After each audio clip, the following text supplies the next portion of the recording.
Hey y'all, it's Amanda. Welcome back to the channel, and today we're going to talk about my fall TBR.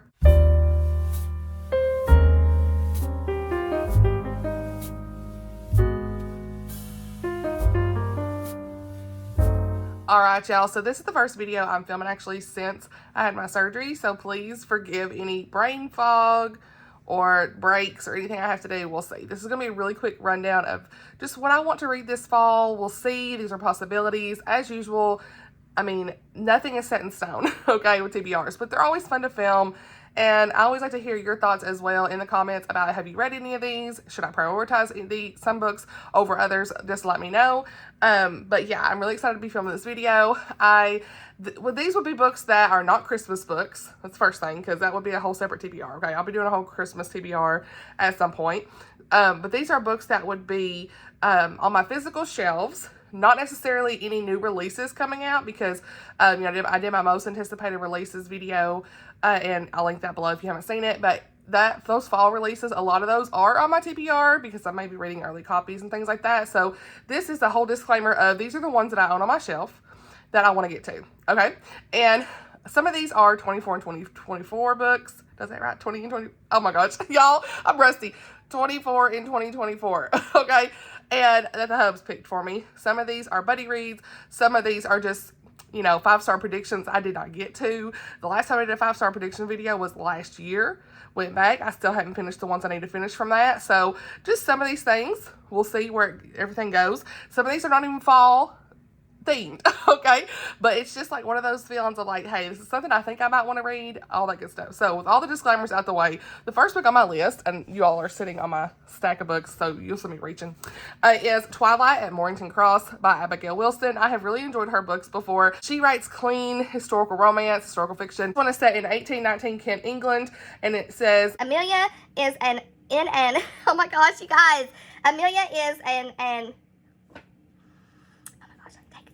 Amelia is in a unique position in Regency, England. She has the option to obtain financial freedom, but in order to do so, she must marry one of two gentlemen. The trouble is, she might be falling in love with another man entirely. I've read 2 of her books before, and I've really enjoyed them. Maybe 3 even. Yeah, maybe 3 now. I don't know. Either way, I really enjoyed her books. So this one is giving all things fall from the cover to me. Even if it ain't set during that time, we're here. So, excited to pick that one up. And then we have got... some of these I mixed in are new to me authors, at least 2 of them, 3 of them, yeah. And I did that because I had a whole list of new to me authors I wanted to read that your girl hadn't even picked up. So first on this for a new to me author is Rachel Scott McDaniel in Spotlight and Shadow. This is in one of the Doors to the Past series, but you don't have to read these in order. And this says a gem of mystery takes center stage. Walk through Doors to the Past via a series of historical stories and of romance and adventure. So this looks like dual timeline. We have Elise and Sophie.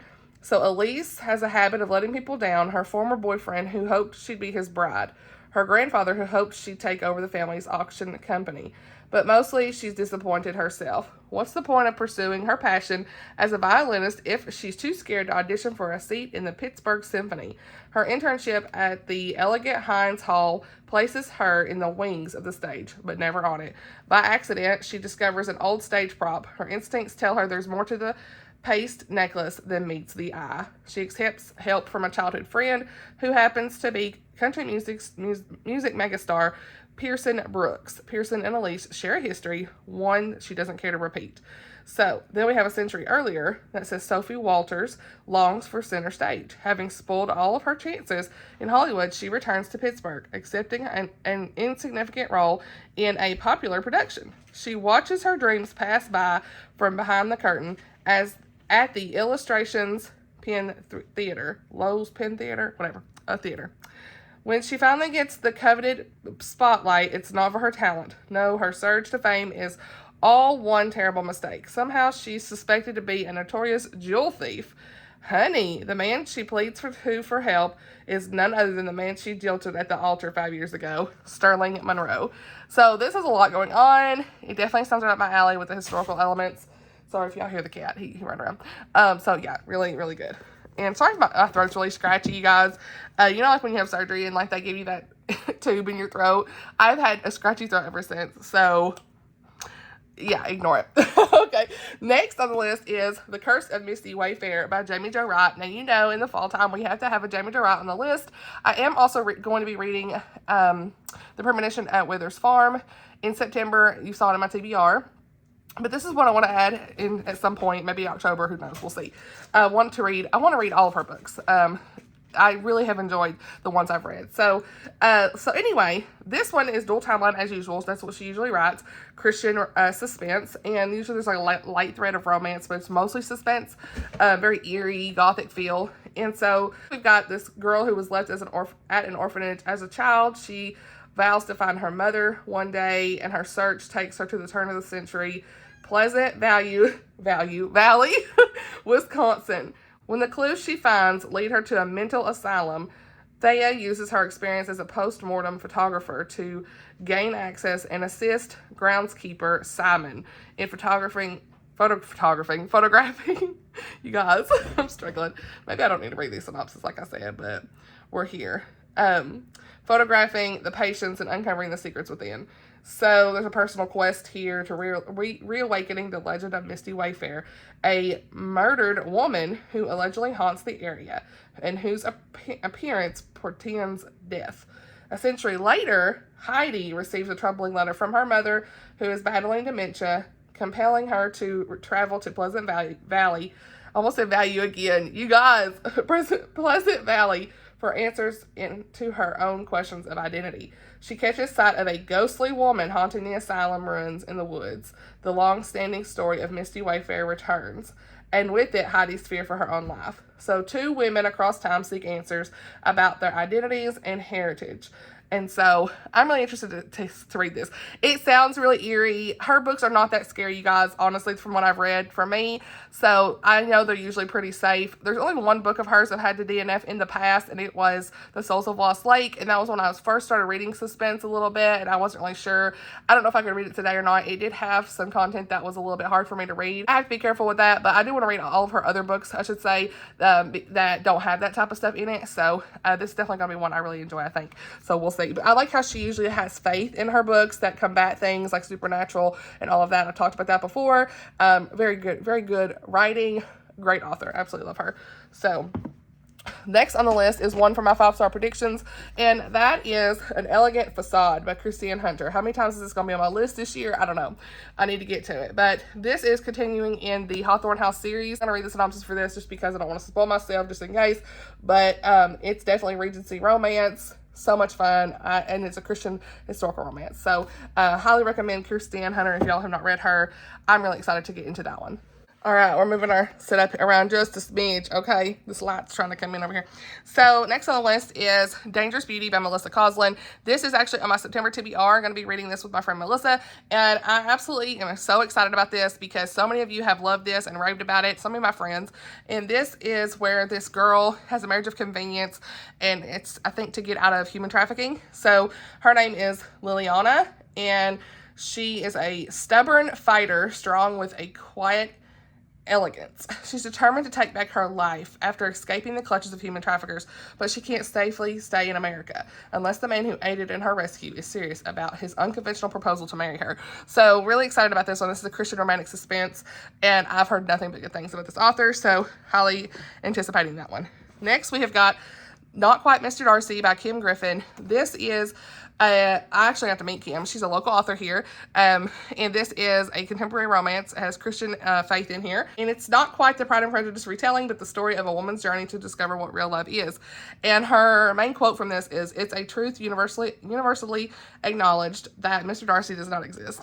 And I know it's got good faith elements, lots of scriptures and things she told me, so really excited to read a local author here and see how I get on with this one. So you have me at having Mr. Darcy in the title, but yeah. So anyway, then we have got A Seaside Wonder by Melissa Tagg. This is on my 24 and 2024 as well. I'm pretty sure, and I need to continue on in the series. I absolutely love the near harbor elements and just the whole town and everything. I kind of need to reread the first one, but I don't know that I'll have time. I may just try to like refresh my memory on what happened and the characters and who's who. But let me look at that cover, you guys. I mean, this looks like more of like a winter story, but still you can read it anytime probably. And so it says it's a breathtaking romance, captivating mystery, enchanting wintry seaside, return to Muir Harbor. And again, I'm going to read the synopsis because it's book 2 and I don't want to be like, you know, spoiled for anything, but I'm really, really excited to dive into this one. So how many times am I going to say excited? Y'all know, too many times. So next, is there any doubt that Mandi Blake had to be on this list? Forever After All by, oh my gosh, I'm rusty. I already said Mandi Blake. Forever After All. Book 6 in the Wolf Creek Ranch series. Now, I have read all 5 books leading up to this one, and I'm really, really, oh my gosh, I'm so excited. I'm excited about this one. Okay. I love her books, you guys. I keep just singing her praises. Okay. And this is not disappoint. They are so good. So I need to read her backlist as well. And at some point I'll do an author spotlight on her, but just check her books out. They're on Kindle Unlimited. You can't go wrong, you know, with reading any of her books, honestly. But, as she continues to put out new books in her new series, you see characters from the new series in these. So, yeah, this is going to be a good time, I think. And plus we love the covers. I love these covers. They're cheese, but they are the cute cheese. And this is a long book. So, this one is, let's see. He's stranded with his best friend. Is it a chance for love or will a threat from his past steal their happy ending? We've got Jess and Lincoln. So, I'm here for it. So, she's on my list. Okay. She has a Christmas book coming out in October. I plan to read that too. It was in my most anticipated releases. But anyway, next we've got Waterfall by Lisa T. Bergren. This is a time travel story. Now, you know your girl loves time travel, and I've read Lisa T. Bergren before, just not in this series, so I'm hoping I enjoy this one. What do you do when your knight in shining armor lives literally in a different world? Say less. Okay, most American teenagers want a vacation in Italy, but the okay, what's the name? Betterini. But the Betterini sisters have spent every summer of their lives among the romantic hills of with their archaeologist parents. Stuck among the rubble of medieval castles in rural Tuscany on yet another hot, dusty archaeological site, Gabby and Leah are bored out of their minds until Gabby places her hand atop a handprint in an ancient tomb and finds herself in the 14th century Italy, and worse yet, in the middle of a fierce battle between knights of two opposing forces. So, here for it. I really hope her time travel is something I really enjoy, because I'm real picky about how they do it. So, now we have got a rom-com on the list, and that is Savannah Scott's oh my gosh, a not so fictional fall. You guys, forgive me. I'm here. So, I really like the books in the Sweater Weather series. The 2 I read, Just Don't Fall and Can't Help Falling by Emma St. Clair and Courtney Walsh. And so Savannah's, y'all know I've been loving her books. So I've got to read this one this fall. And this is like a Frenchman, I think, because she's always talking about fall for a Frenchman. I live for happily ever afters, and I'm finally meeting my favorite romance author in person. Only all this time I thought author Emile de Pierre was a woman. It turns out Pierre Toussaint, oh no, you say his name, is the man behind the books that makes me weak in the knees. Honey, is that all we got to say? Is that all we need to know? He has a French accent. Oh my goodness, honey. We barely just met, and I'm just me, and he's Pierre, internationally renowned romance author. Oh my goodness. Imagine my surprise when I received a call a few weeks ago. Wait, what? Imagine my surprise when I received a call a few weeks after meeting Pierre from his agent proposing marriage. What? They want me to marry Pierre? Honey, I need to know. I can't wait for this one. So, yeah. I probably have some more fall rom-coms somewhere, but we're here. And I think that's it, honestly. I think so. I didn't want to, like, throw too many on this list. Those are just some ones that are on my mind. I've got books everywhere. I may pick up some other ones, you guys. Like, who knows? Just wanted to mention some of those books that are on my radar that I would love to read towards the end of the year. I do have one other, I think, sitting over here somewhere, now that I'm remembering. Where is it? Yeah, here it is. I still need to read this book, and a lot of y'all say you really like it, and it's called Dream of Kings by Sharon Hinck, and this is on the 24 and 2024, so Blake said he wanted me to read this one next, but we'll see when that happens. I've just heard it's really good. It's a good Christian fantasy, so I've heard it's got good allegory and stuff, so yeah. Anything else? I don't think so. I mean, who knows where I'll be landing with stuff, you guys. And you already know a lot of the books that's going to be read this fall. like I said, from the anticipated releases video. But I hope that you enjoyed this video for what it was. Very short and sweet. Just wanted to share some books that I have on my radar for the fall. Let me know some of the ones that you have on your list. Have you read any of these? Should I prioritize any more so than others? All that good stuff. Thank you so much for watching. I hope you have a great fall reading time, and I'll see y'all in the next video. Bye, y'all.